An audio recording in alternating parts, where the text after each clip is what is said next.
अस्सलाम वालेकुम viewers, rich Pakistan का नया एपिसोड लिए मैं हूं आपका मेजबान अब्दुर्रहमान। आज डिस्कस करेंगे हम आपके साथ दो इंटरेस्टिंग न्यूज़। पाकिस्तान का सबसे बड़ा एयरपोर्ट और जो जदीद भी है वो मुकम्मल तौर पर ऑपरेशनल हो गया है। ग्वादर इंटरनेशनल एयरपोर्ट पर पहली फ़्लाइट कामयाबी से लैंड कर गई है। इस एयरपोर्ट का क्या पोटेंशियल है, कितनी इंटरनेशनल एयरलाइंस यहाँ पर उतरने का पोटेंशियल रखती हैं, वो तमाम के साथ डिस्कस करेंगे। जबकि आज की दूसरी खबर, पाकिस्तान और चाइनीज़ कंपनियों के दरमियान मुल्क के अंदर तिब्बी आलात यानी कि मेडिकल इक्विपमेंट्स, सर्जिकल इक्विपमेंट्स बनाने का मुआहदा हुआ है। 70 अरब रुपए के बेसिकली ये 3 MOUs पर साइन हुए हैं। अब दुनिया में ये जो सर्जिकल आइटम्स हैं उनकी मार्केट कोई 60 अरब डॉलर्स की है, और अगर इसके अंदर मेडिकल डिवाइसेस डाल लें तो 550 बिलियन डॉलर्स की इंडस्ट्री है, जिसके अंदर आज सबसे बड़ा प्लेयर जर्मनी, फिर अमेरिका और फिर चाइना है। ये खबर प्रोग्राम के दूसरे हिस्से में डिस्कस करेंगे, लेकिन पहले चलते हैं आज की सबसे अहम खबर की तरफ। पाकिस्तान का जदीद तरीन और सबसे बड़ा इंटरनेशनल एयरपोर्ट फाल कर दिया गया है। ग्वादर इंटरनेशनल एयरपोर्ट पर पहली फ़्लाइट कामयाबी से लैंड कर गई है। ये फ़्लाइट कराची से ग्वादर आई है, PIA की फ़्लाइट थी। अब ये एयरपोर्ट इसी साल सितंबर में मुकम्मल हुआ था, ऑपरेशनल अब जाके हुआ है। 4300 एकड़ पर मुहित होने की वजह से ये पाकिस्तान का सबसे बड़ा एयरपोर्ट है एरिया वाइज। इस पर फिलहाल जो सालाना मुसाफिर हैंडल करने की कैपेसिटी है वो 4 लाख है, जिसे कुछ अरसे के अंदर 16 लाख तक बढ़ाया जा सकता है।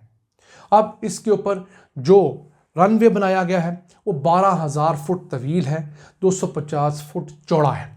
अब इस बड़े रनवे की वजह से इस एयरपोर्ट के ऊपर दुनिया के सबसे बड़े जहाज़ जैसे बोइंग 747, जिसके अंदर 660 तक मुसाफिर बैठ सकते हैं, वो लैंड कर सकता है।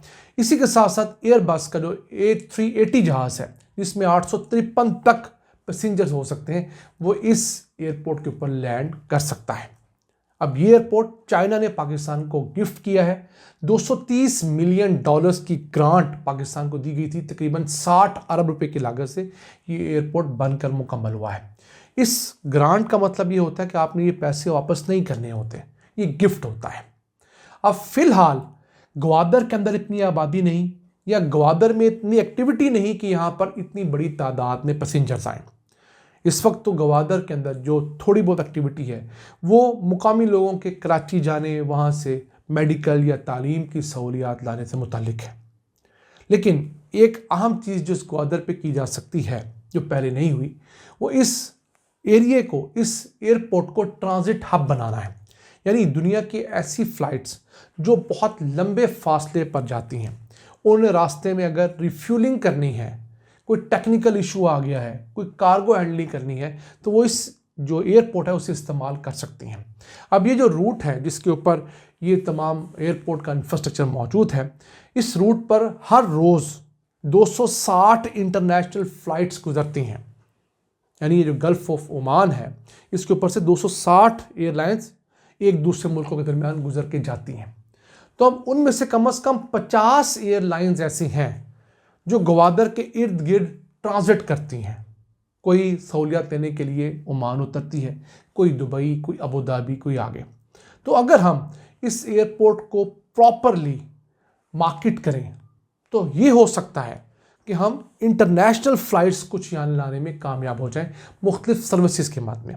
अगर हम सस्ती टेक्निकल सर्विसेज उनको दे देंगे और मज़ीद चीज़ें उनको देंगे तो यकीनन एयरलाइंस यहाँ आ सकती हैं।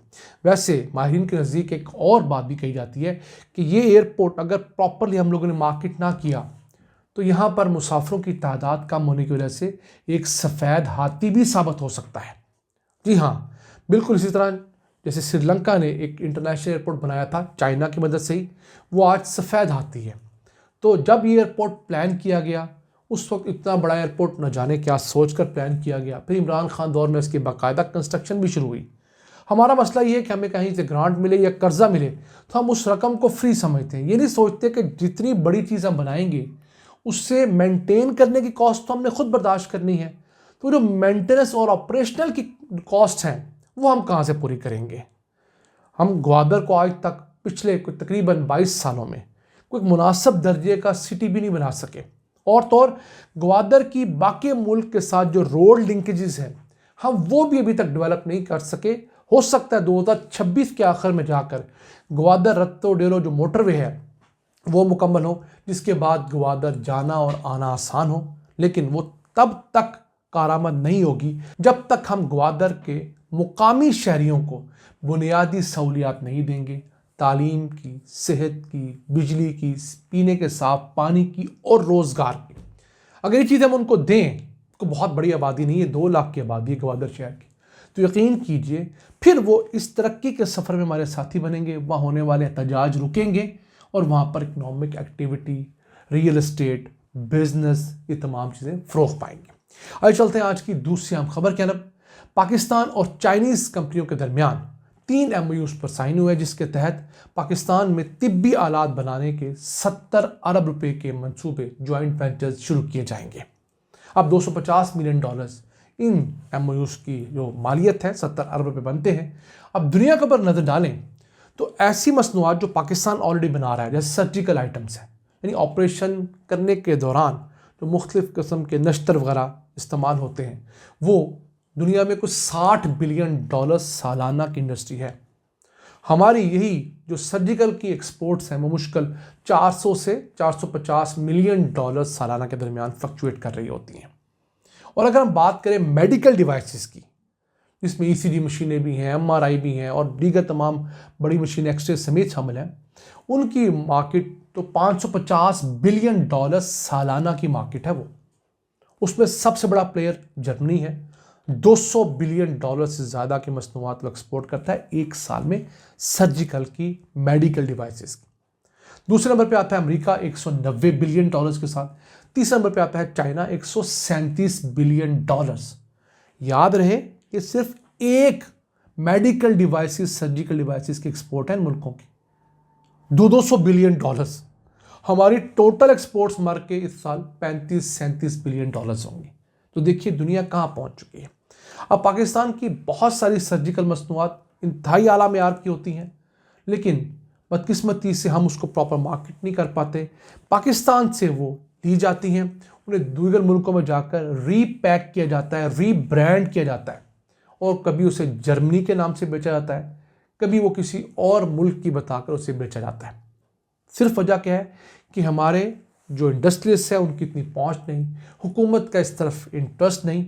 अब हुकूमत अगर इस तरफ मेहनत करती है, चाइना जो दुनिया का तीसरा बड़ा मेडिकल डिवाइसेस का, सर्जिकल डिवाइसेस का एक्सपोर्टर है, उसे ऑन बोर्ड लेती है, उनसे एक्सपर्टीज़ लेती है, चीज़ों को बेहतर करती है, पैकेजिंग बेहतर करती है, मार्केटिंग बेहतर करती है, तो यकीन कीजिए ये जो सर्जिकल मेडिकल डिवाइसेस की फील्ड है, ये अगले चंद सालों में हमें $1 बिलियन से प्लस का ज़रिया मुबादला देने की कैपेसिटी रखती है।